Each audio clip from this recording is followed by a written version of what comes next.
ఆషాఢ మాసం వచ్చిందంటే అందరికీ గుర్తొచ్చేది గోరింటాకు. ఈ గోరింటాకుని ఇష్టపడిన వాళ్ళు ఎవరుంటారు చెప్పండి? మేమైతే గోరింటాకుని ఈ విధంగా తయారు చేసుకుంటాము. మీరు ఎలా చేస్తారో కమెంట్ చేయండి ఫ్రెండ్స్.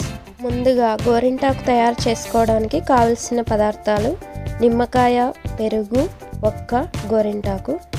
గోరింటాకును కొద్దిగా మిక్సీ గిన్నెలో వేసుకొని కొద్దిగా నిమ్మరసం మరియు కొన్ని నీళ్లు పోసుకొని గ్రైండ్ చేసుకోవాలి. ఇలా గ్రైండ్ చేసుకున్న దాన్ని ఒక గిన్నెలో వేసుకోవాలి.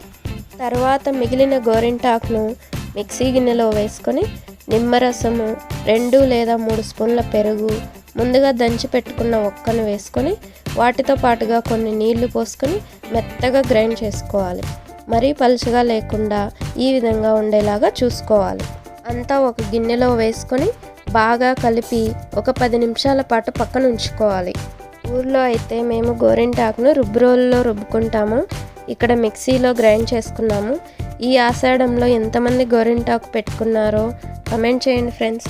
10 నిమిషాల తర్వాత మళ్ళీ ఒకసారి అంతా బాగా కలుపుకొని ఇలా పుల్ల ఉపయోగించి కానీ లేకపోతే ఒక కవర్లో కోన్లాగా చేసుకొని కానీ మనకు నచ్చిన విధంగా డిజైన్లు పెట్టుకోవచ్చు. అంతేనండి, చాలా ఈజీగా న్యాచురల్ మెహందీ రెడీ. ఇంకా మన ఛానల్లో మెహందీ డిజైన్స్ ఈజీగా పెట్టుకునేలాగా వీడియోలు చేయడం జరిగింది. మీకు టైం ఉంటే ఒకసారి చూసేయండి ఫ్రెండ్స్. అలాగే ఈ వీడియో మీకు నచ్చినట్లయితే లైక్ చేయండి, కమెంట్ చేయండి, సబ్స్క్రైబ్ చేసుకోండి ఫ్రెండ్స్. Thank you.